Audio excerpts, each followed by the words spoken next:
fôlego de vida. E é com esse que nós louvamos ao Senhor nesta noite.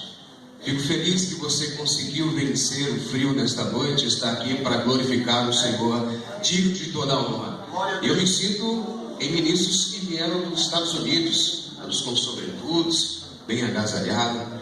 Louvamos a Deus por isso.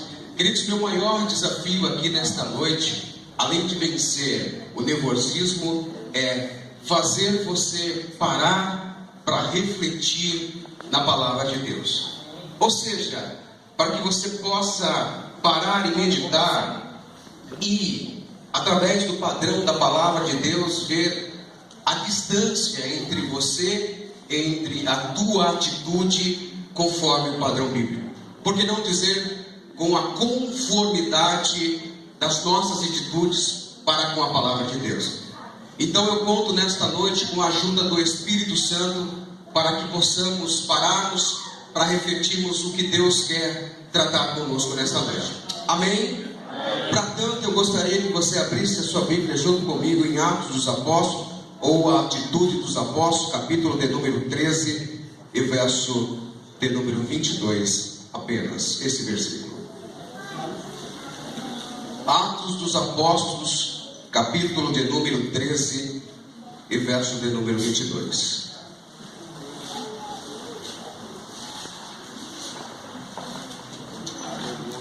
Enquanto você procura, gostaria de agradecer ao pastor Rubens pela confiança em entregar o microfone, ao pastor Joel Teodoro, que tem investido muito no meu ministério e dado suporte no Parque Fernanda, e a todos os membros do Parque Fernanda, visualizo alguns aqui nesta noite, e aos ministros que estão me retaguardando, que nos ajudem em oração, para que Deus possa falar nessa noite. Amém? Amém. A palavra de Deus diz assim, e quando...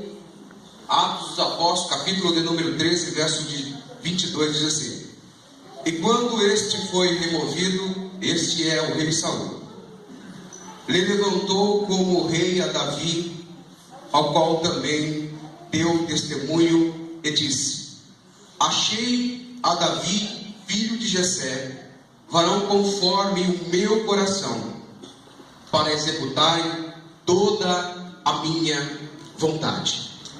Queridos, nesta noite eu gostaria de falar um pouco, não fugindo do tema, não quero usar um texto, um versículo isolado para não fugir do tema, mas eu gostaria de abordar nesta noite, para nossa reflexão, acerca de identidade.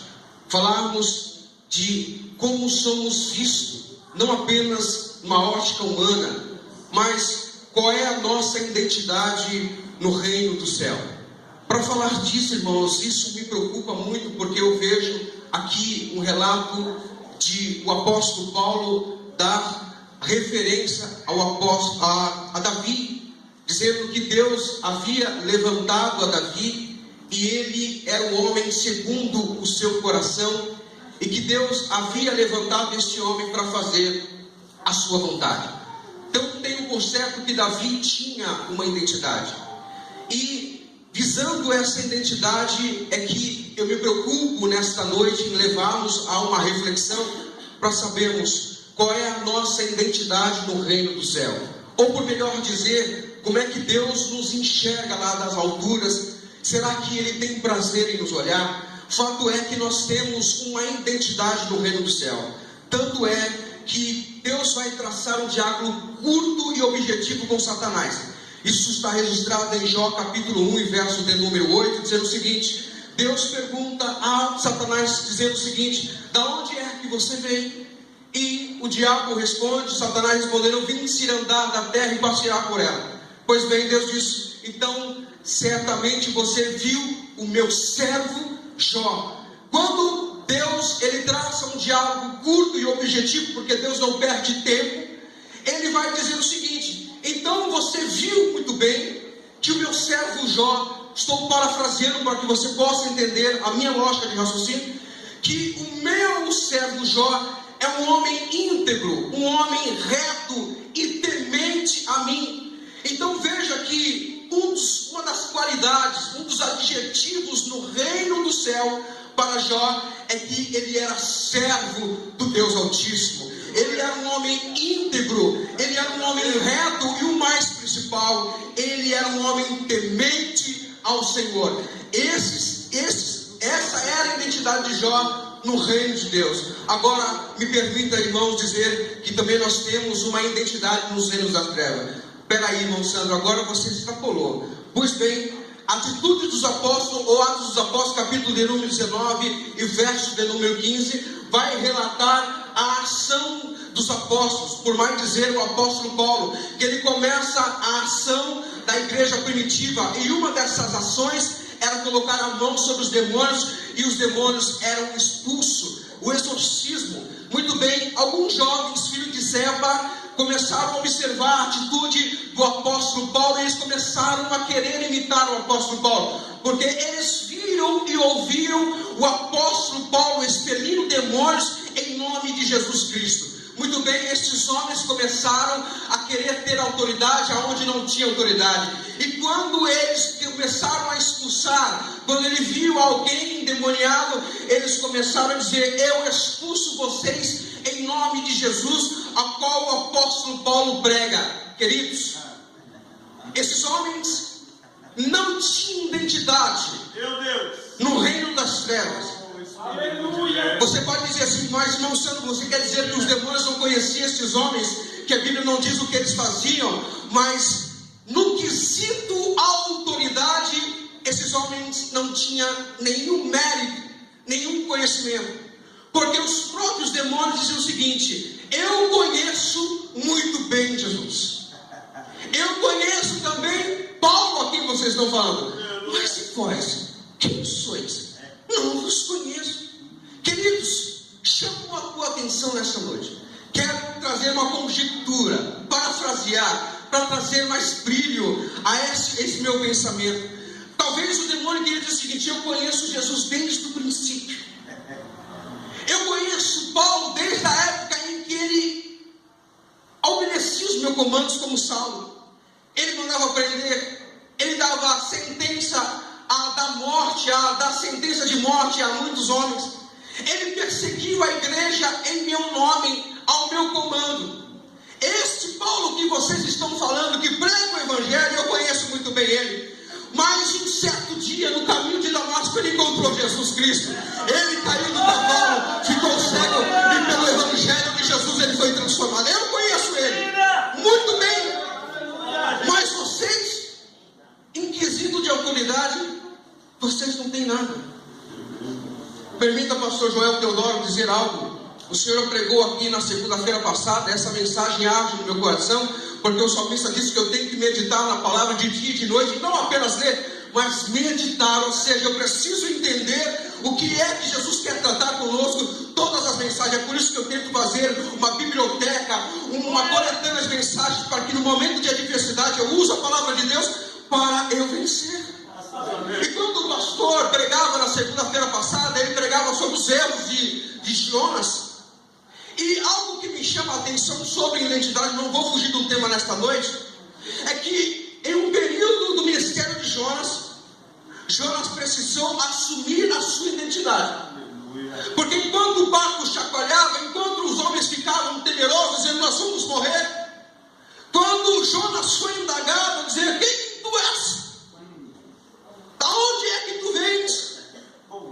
Chega um tempo no mistério de Jonas que ele precisa assumir a sua identidade. Ele diz o seguinte: eu sou hebreu e temo ao Deus que fez os céus e a terra.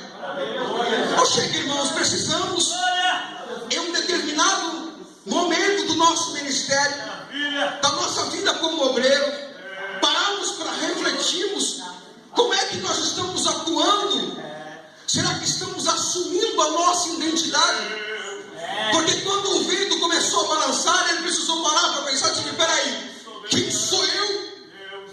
Ele foi indagado. Talvez nesta noite você está sendo indagado pelo próprio Espírito, dizendo assim: quem é você? Talvez o barco está balançando, você não sabe por que o barco está balançando, mas talvez esse barco balança, o vento bate, é para que você pare para pensar e dizer: estou realmente assumindo a minha identidade como filho do Deus Altíssimo? Jonas estava dizendo: não, eu sou hebreu, eu sou povo escolhido. Eu faço parte do povo escolhido por Deus. Não sou apenas hebreu, mas eu temo um Deus vivo.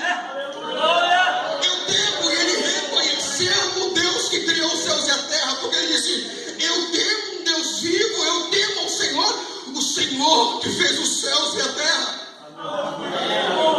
Precisamos em tempo fazer uma reciclagem. Pararmos para pensar se as nossas atitudes como obreiros está com conformidade com a palavra de Deus. Porque, irmãos, talvez você se encanta com tantas pessoas pregando por aí, cantando, que parece que são anjos que desceram do céu. Mas, irmãos, isso não é garantia de salvação. Escute bem, Mateus capítulo de número 7, verso 22. O Senhor disse: muitos virão a mim e dirão: mas eu preguei, eu profetizei, eu expulsei demônios, eu fiz maravilhas. E o Senhor vai dizer: apartai-vos de mim, que eu não os conheço, vós que praticam a iniquidade. Ou seja, qual é a nossa identidade? Porque talvez nós mantemos uma pose, uma reputação de que somos servos, mas diante do reino do céu não somos nada. Nós pregamos, nós falamos do Evangelho. Talvez pessoas, por causa do compromisso que Deus tem com a palavra, pessoas são transformadas com as mensagens que nós pregamos. Talvez os corações são aquebrantados com louvores que nós ministramos. Mas será que a nossa identidade do reino de Deus, conforme nós pregamos, é ortogado por Deus? Precisamos parar para pensar. Vendo se nós não estamos perdendo tempo dentro das igrejas, porque chegará o grande dia, o tribunal de Cristo, onde daremos conta das coisas boas e ruins. E, queridos, Deus é justo. Ele não vai tomar o culpado por inocente, nem o inocente por culpado. Imagine, tomamos uma pose de cristão, de pastor, pregadores, estamos na mídia, chegamos naquele último dia, no grande dia, e ouvimos esse depoimento, essa afirmação de Jesus: diz: eu nunca vos conheci. E essa palavra será bem aberta, bem clara: eu nunca vos conheci. Mas você vê no Velho Testamento os profetas dizendo que desde que fomos formados do ventre de nossas mães, Deus já sabia o nosso nome. Por que que naquele grande dia Jesus vai dizer que nunca me conheceu? Porque no quesito intimidade, no quesito relacionamento, no quesito de oração, nós faltamos com essa identidade. Nós não queremos nos relacionar com Deus, queremos nos relacionar com os recursos naturais, queremos nos relacionar com os recursos desse mundo, mas desprezamos a intimidade, o relacionamento com Deus. Deixa eu entrar na mensagem, senão não consigo concluir aqui a identidade. Atitude dos apóstolos, Atos dos Apóstolos. O que me chama a atenção é que Atos dos Apóstolos, escrito pelo Dr. Lucas, ele vai relatar a história do crescimento da igreja primitiva. Junto com o crescimento da igreja primitiva, a atitude dos apóstolos vai registrar conversões em massa. Milhares de pessoas, com um só discurso, se rendem aos pés de Jesus através do Evangelho. Fora disso, milagres e muita ação dos apóstolos. Mas o objetivo, o propósito das atitudes dos apóstolos é mostrar ou demonstrar que o Evangelho, ele avançou triunfantemente as fronteiras estreitas entre o judaísmo e os gentios. Além disso, veio para revelar a missão do Espírito Santo na vida e no papel da igreja. Mas o que me chama muito a atenção é que, em meio a tantos fatos estourando na igreja primitiva, Lucas registra um depoimento do apóstolo Paulo. O apóstolo Paulo está numa sinagoga, no capítulo de número 16, em que nós lemos apenas um versículo, e o apóstolo Paulo, ele vai narrar uma triste história do povo de Israel. Se você ainda está aberto em Atos dos Apóstolos, capítulo de número 13, eu vou ler o verso de número 16 em diante, e nós vamos ver esse relato triste do apóstolo Paulo acerca da história do povo de Israel. O verso de número 16 diz o seguinte: e levantou-se Paulo e pediu silêncio com a mão, disse: varões israelitas, os que temem a Deus, ouçam. O Deus deste povo de Israel escolheu os nossos pais e exaltou o seu povo, sendo eles estrangeiros em terra do Egito, e com um braço forte tirou dela, e suportou os seus costumes no deserto por um espaço de 40 anos, e destruiu 7 nações da terra de Canaã, e deu de sorte a essa terra a eles. E depois disso, por quase 450 anos, deu-lhe juízos até o profeta Samuel. O verso de número 21. E depois pediu um rei, e Deus lhe concedeu por 40 anos Saul, filho de Quis, varão da tribo de Benjamim.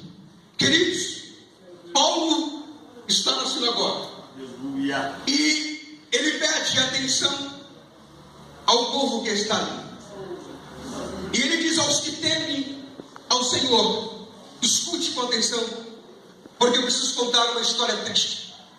Ele vai dizer da ação de Deus por amor ao povo de Israel. E quando Paulo ele pede silêncio à sinagoga e vai falar sobre o grande amor de Deus, ele vai falar que Deus suportou os costumes do povo diante do Egito. Ele suportou a murmuração perante o deserto. Enquanto o povo dizia: Moisés, eu preferia estar na escravidão no Egito do que estar aqui faltando tudo. Deus suportou, segundo a pronúncia do apóstolo Paulo, mas Deus não desistiu desse povo. E quando Deus destruiu 7 nações para entregar Canaã nas mãos deste povo, Paulo vai dizer que o povo rejeitou a Deus. 1 Samuel capítulo de número 8, permita-me dizer uma pequena sinopse dessa história para que nós possamos entender. O povo olha para Samuel e vê que Samuel já está velho. Samuel perdeu o vigor da vida, e os filhos de Samuel não eram homens como Samuel, eles eram avarentos e inclinavam ao pecado. Então o povo, cansado, esperando retornos terrenos e não retorno do céu, ele começa a dizer: nós precisamos de uma monarquia, nós precisamos de um rei. Infelizmente Deus não pode atender mais os nossos pedidos, então nós precisamos de um rei para nos governar, porque ele começou a olhar as nações circunvizinhas e viu que as nações prosperavam, que a nação crescia, e o povo de Israel parece que estava estagnado, eles não andavam. Então eles começaram a indagar a Samuel, dizendo: Samuel, desculpe a respeito a você, mas nós queremos um rei. Samuel, indignado, com o coração fixado no reino de Deus, entendendo, confiando na ação de Deus, ele vai orar ao Senhor. Diz: Senhor, eu não aceito isso. Eu sei muito bem o que o Senhor fez por este povo. Eu não aceito essa rejeição desse povo.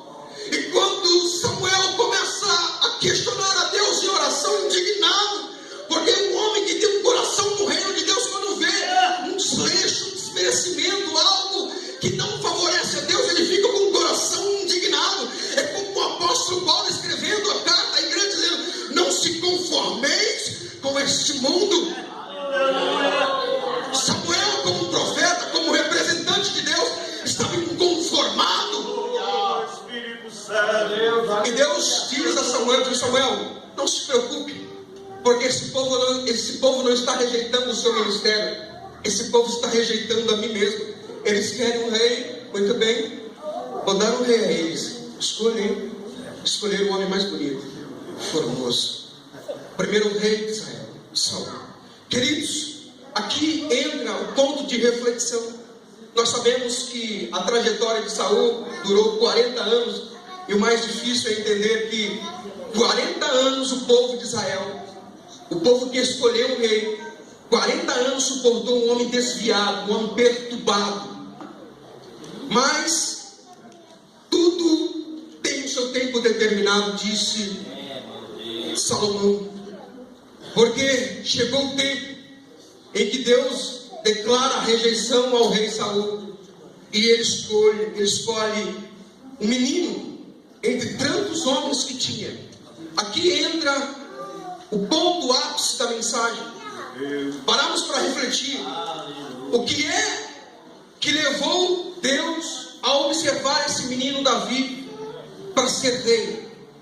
Porque, irmãos, me permita me dizer que Deus, Ele não escolhe o homem pelos seus méritos, pela sua graduação. Permita-me dizer que nós somos escolhidos exclusivamente por causa da graça, do amor infinito de Deus. Não é porque eu tenho um olho azul que Deus me tirou do monturo, porque esse olho azul é tão frágil que hoje precisa de óculos para ler. Não há mérito nenhum no homem para que Deus escolha. Simplesmente a única explicação que dá a entender porque é que Deus olhou para mim e me escolheu em milhares de pessoas para estar hoje aqui transformado pelo Evangelho, pregando o amor de Deus, é a graça infinita a qual nós estamos embaixo dela. E no verso de número 22 de Atos dos Apóstolos, capítulo 13, algo me chama muito a atenção, porque Paulo vai relatar que dizendo o seguinte: achou Deus a Davi, filho de Jessé, homem segundo o seu coração, para fazer toda a sua vontade. Davi é um dos personagens, ou por melhor dizer, o personagem mais citado no Velho Testamento ou na Bíblia hebraica. Mas uma indagação surgiu no meu coração enquanto eu esmiuçava esta revelação, em dizer: o que é que fez Deus escolher entre muitas pessoas Davi? E diante dessa história, eu vejo que Davi, na pré-história de Davi, ele foi autor de muitos salmos e inspirou muitos profetas a dizer: Deus, por amor a Davi, não destruirá esse povo. Olha aí, irmãos, que identidade este menino conseguiu atingir diante de Deus. Inspirou profetas a dizer: por amor a Davi, Deus não vai destruir esse povo. Queridos, eu gostaria de chamar a sua atenção, porque Davi era um homem comum como eu e você. Chorava, tinha suas fraquezas, sentia dor, sentia fraqueza, às vezes pensava que não ia conseguir, talvez não, tinha as suas limitações. O que é que nos impede de arrancarmos elogio de Deus nesta noite? O que é que nos impede? Diante destes fatos, diante dessas indagações que surgem talvez no seu coração nessa noite, eu quero extrair algumas lições dessa noite para os nossos corações. Será que é possível um dia no meu ministério eu atrair a atenção de Deus? Eu atrair a atenção de Deus? Deus está vendo ali? Ali está a minha serva, ali está o meu servo, ali está aquele homem. O salmista Davi chega a dizer que os olhos do Senhor, ele segue o justo.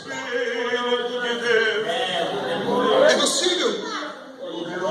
Eu poderia tirar muitas lições. Deixa eu cortar a mensagem aqui, que eu tenho 10 minutos. Que Deus me dê graça aqui. Eu poderia extrair muitas lições acerca da vida de Davi, mas eu quero extrair algumas lições para não fugir do raciocínio de identidade. Amém, irmãos? Você está comigo na mensagem? Eu poderia extrair muitas mensagens, falar sobre o fracasso dele, mas eu gostaria de extrair algumas lições para dar claridade, amplitude à visão de identidade diante de Deus.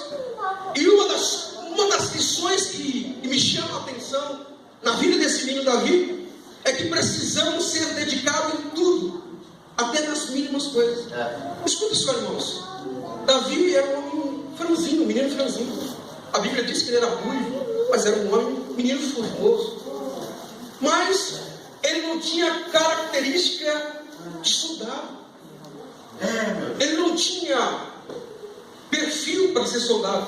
Na visão humana, na visão terrena. Então, se Davi não poderia ser soldado, o que é que Davi ia fazer? Davi foi para onde? Para o campo. Virar pastor de ovelha.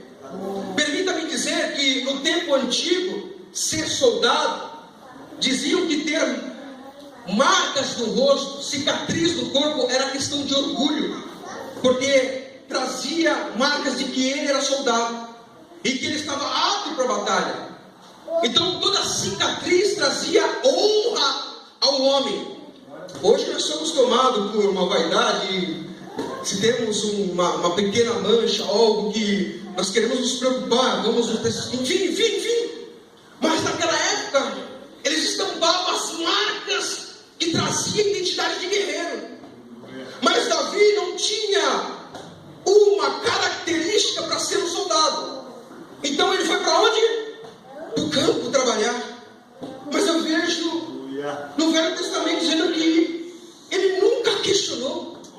Ele trabalhava com amor, ele trabalhava com dedicação, ele servia com excelência, mesmo com cheiro de campo, mesmo com cheiro de ovelha, que eu nunca senti, mas talvez o odor não é um dos melhores, como um perfume francês, mas enfim, ele tinha cheiro de campo, ele tinha cheiro de trabalho, mas mesmo assim isso jamais desmotivou ele a continuar trabalhando com excelência.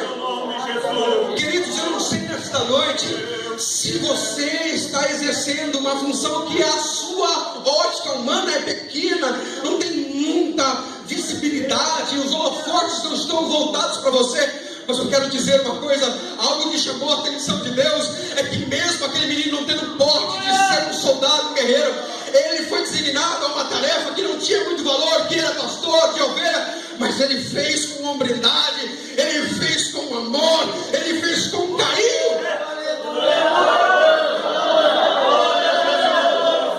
Sabe por que isso, irmãos? Quando nós identificamos a nossa vocação, isso foi citado na consagração na Joatsa, na sede, nesse domingo que se passou, acerca de vocação. Quando nós identificamos a nossa vocação, nós não paramos no meio do caminho. A minha esposa, que está presente aqui conosco nessa noite, ela conhece o meu pastor, o meu coração carinhoso, que nunca desiste de investir nas pessoas. A minha esposa, ela é meu freio. Ela é meu freio de mão, porque eu sou muito emotivo, eu vou muito nas pessoas, eu quero abraçar todo mundo, eu quero amar todo mundo. As pessoas às vezes jogam pedra em mim, eu abaixo o escudo e vamos para frente. E a minha esposa disse: Sandro, segura um pouco, não se abre, não se entrega tanto. E eu não consigo ouvi-la. Aí eu vou chegar lá na frente, eu tenho uma decepção. Ela disse: eu não falei para você, meu filho, que não era para você se entregar tanto. Eu disse para você tomar cuidado. E eu disse: mas a minha esposa tinha verdade, eu preciso parar de desistir das pessoas, investir tanto nas pessoas. Mas quando no dia seguinte, no dia vindouro, ou no tempo vindouros, que eu consigo visualizar essa pessoa, eu não consigo perder o amor, eu não consigo perder o calor humano. E agora eu vou entender que isso é chamado, isso é vocação. Quando você tem vocação, você não desiste, você não para, porque você sabe o que é que você chegou chamado. Querida irmã, me permita dizer, sabe por que você não consegue abrir mão do ciclo de oração? Porque você tem um chamado, você tem uma vocação. É por isso que você não abre. Jovem, sabe por que você não consegue abrir mão do seu chamado? Porque você sabe a vocação que Deus te chamou e você vai até o fim. Senhores ministros que estão me agora, sabe por que às vezes bate a vontade de largar o ministério, largar a congregação, e você não abre mão do ministério? Pessoas ingratas, pessoas que não dão valor ao ministério pastoral, e vocês não abrem mão por causa da vocação. Pois bem, Davi era assim. Mesmo pastor de ovelhas, ele não abriu mão. Queridos, mas permita-me dizer que Deus trabalha nas coisas simples da vida.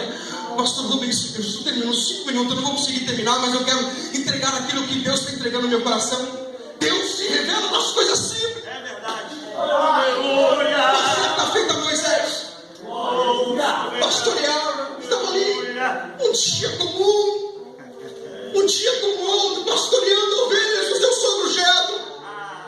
Meu Deus! Sendo pastor, fazendo coisas simples da vida, Deus parece a ele numa manifestação, numa sarça ardente que não se consumia. Mas sabe qual é o nosso problema? Estamos atrás de grandes movimentos. Hoje em dia, me permita, eu já trabalhei em rádio, em comunicação. E quando eu trabalhava com comunicação, meu coração ardia, porque a questão de falar apenas da presença de Jesus já não atrai mais a atenção das pessoas. Precisamos falar de milagre, precisamos falar do óleo ungido, precisamos de algo a mais para atrair a atenção das pessoas. Simplesmente gravar uma vinheta. Eu cansei de gravar vinhetas em estúdio de gravação, que eu tinha que dizer explosão de milagre, venha que o óleo ungido será derramado na sua cabeça. A questão, eu nunca gravei tantos anos de rádio. Jesus estará presente e isso basta. Não, tinha efeitos especiais. O som sonoro precisava de explosão, homens gritando. A questão de Jesus já não mais atrai a atenção das pessoas. Deixa eu dizer algo para você, eu vou fechar a Bíblia, não vai dar tempo. Perdoe, pastor. Atrás disso, Lucas capítulo de número 1 vai narrar a história de um casal excelente, que Deus olhava do céu e dizia: tá aí, Deus. E quando Zacarias recebe uma visita do anjo Gabriel, e o anjo Gabriel vai trazer um anúncio a Zacarias, dizendo o seguinte: Zacarias, você vai ser pai. Homem de Deus também passa por percalços na vida. Homem de Deus também passa por decepções na vida. Homem de Deus, homem de Deus também sofre, porque aquele homem, sendo um sacerdote, sendo um representante de Deus, ele vivia uma tristeza dentro do seu íntimo. Preste atenção, porque você vai se identificar com essa mensagem. Ele era um sacerdote, um representante do Deus Altíssimo, mas sofria e vivia com uma decepção em não ser pai, porque Isabel era estéril. E um dia o anjo Gabriel, talvez a tristeza, a decepção daquele homem, daquele sacerdote, talvez levou ele a desacreditar de algo, de dias melhores. E um dia, quando ele recebe o anjo Gabriel, um mensageiro de Deus, e o anjo Gabriel diz para ele: olha, você vai ser pai, e quando você tiver um filho, um varão, você vai colocar o nome dele João, conhecido mais para frente como João Batista, porque é o João que batizava, mas você vai colocar o nome dele de João. Estou finalizando o meu raciocínio para entregar o microfone aqui a David. E quando aquele sacerdote, representante de Deus, Zacarias, recebe essa notícia do anjo enviado de Deus, ele duvida. Ele começa a questionar o anjo de Deus e diz assim: mas isso é impossível, a minha mulher, eu já sou velho, a minha mulher também está avançada. E ele sabia que a mulher dele era estéril e não podia ter filho. Por isso o anjo deu-lhe uma punição e ele ficou mudo. Mas ele estava dentro do templo quando ouvia o anjo falar isso. E o que acontece quando um sacerdote entrava? O povo lá fora ficava na expectativa. O sacerdote vem. Ele tem coisas novas para nós, porque só ele pode falar com Deus. E lá vem notícias boas. E quando Zacarias sai do templo, ele não podia mais falar, porque duvidou do anjo. O povo esperava uma grande notícia, algo estarrecedor, algo que iria pressionar ele. E quando eles veem Zacarias sair encarlado, cabisbaixo, as pessoas dizem: e aí, o que aconteceu? Qual é as boas novas? O que é que Deus falou contigo? E Zacarias não poderia falar. Ele falou assim: então faz o seguinte, move com as mãos, faz alguma coisa, traz um gesto. Mas o que é que Deus, nós queremos saber? Porque o Evangelho de Lucas vai dizer que as pessoas estavam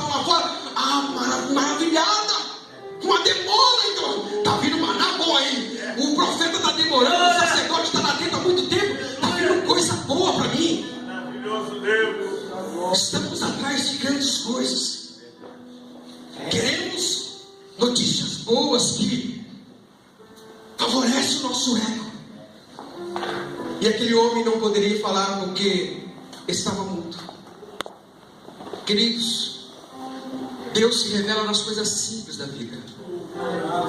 Não importa qual é o cargo que você está exercendo nesse dia, ou se foi proposto algum cargo para você e você está apreciando se assume ou não. Essa lição de Davi que nós possamos tomar. Só para finalizar, eu já vou entregar o microfone. Para termos sucesso precisamos ter currículo, precisamos ter história com Deus. Quando esse homem, o rei Saul, é atormentado por espíritos malignos, ele procura um jovem que toca harpa. E quem é que estava lá no momento para tocar harpa para esse homem, para refrigerar sua alma? Davi. Quando surgiu a oportunidade de um novo soldado, quem é que estava lá? Davi. É importante ter histórico, ter currículo no ministério, sabe por quê? Porque quando o povo estava temoroso, não tem mais quem possa derrotar Golias. Davi tinha currículo. Porque ele disse: olha, eu vou diante desse homem e vou derrubar, mas você é um menino. Não sou menino, não. Eu estava lá pastoreando as ovelhas do meu pai, quando veio um lobo, quando veio um leão, e eu rasguei ele no meio. Tenha experiência com Deus que você terá